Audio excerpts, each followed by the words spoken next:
งั้นเลยงั้นเลย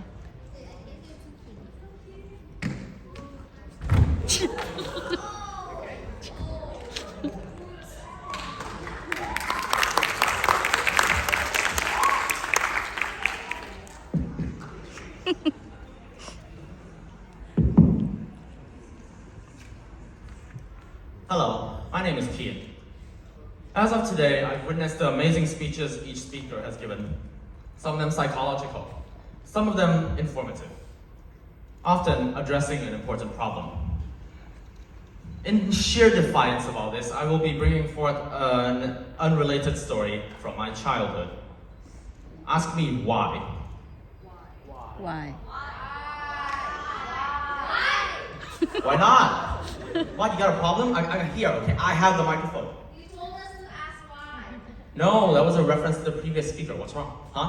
Why? Come on, come at me. Okay, let's just start then. I come from a very small international school, somewhere from the outcrops of a wood. No, not my current school. That was when I was a kid. In that amazing school, I had a wide arrangement of weird friends, one of which was very short.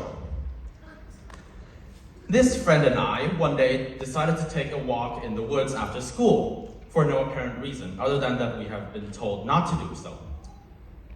During this walk, while we were staring at the trees and wondering why they looked so tall, of which I made a mockery of the friend too, I said, "Hey, look, there's a guy."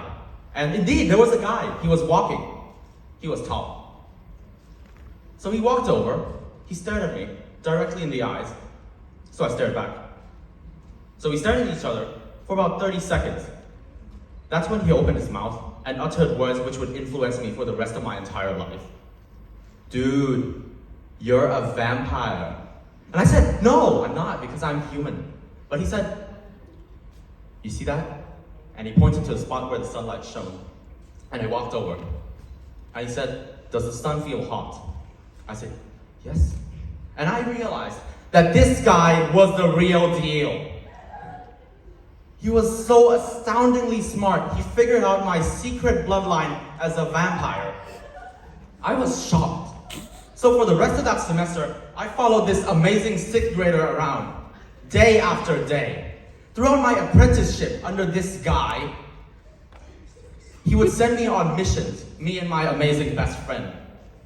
And after said missions, which would normally consist of A, randomly attacking one of his classmates, B, attacking another classmate, C, chasing after some girl in his class, he would hone our animal spirits. So, by sheer conclusion, after considering many aspects of our personality, he said, "Yo, Keen, you run fast. You're a viper now." And I stared at him and was astounded by his sheer brilliance. Eventually, my viper spirit somehow evolved into a dinosaur. So, anyway, throughout my continued apprenticeship, he would teach me many wonderful things about the world. In our school, we used to have basketball hoops, but they all broke because our school wasn't that rich, and nobody bothered to fix them. So, they would end up in this triangle shape. You understand triangles, right? 3 pointy sides, learned them in pre-K. Yeah? And in the middle would be this single round hole. He pointed at them, gave me this condescending look, and said, "Do you not realize what this is?" I said, "No, I do not know what that is.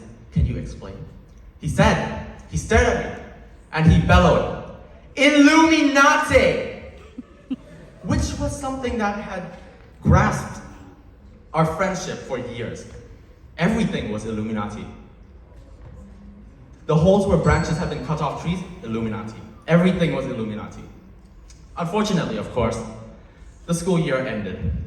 And on his final day, he took us to the bathroom, walked inside, and said, "I'm going to die now." It was with great sorrow that me and my friends stared at him as he sat on the seat, closed the door, and disappeared forever. And we stood there crying for about 5 minutes. He kicked open the door, walked out, now with sunglasses. He stared at us and said, I'm from the future. Now, it's a very weird story, I know, but the main point of this is please educate your children. Children are very gullible. They'll believe anything you tell them. So what I really want to say here is please make sure that they don't grow up to be like me. Thank you so much.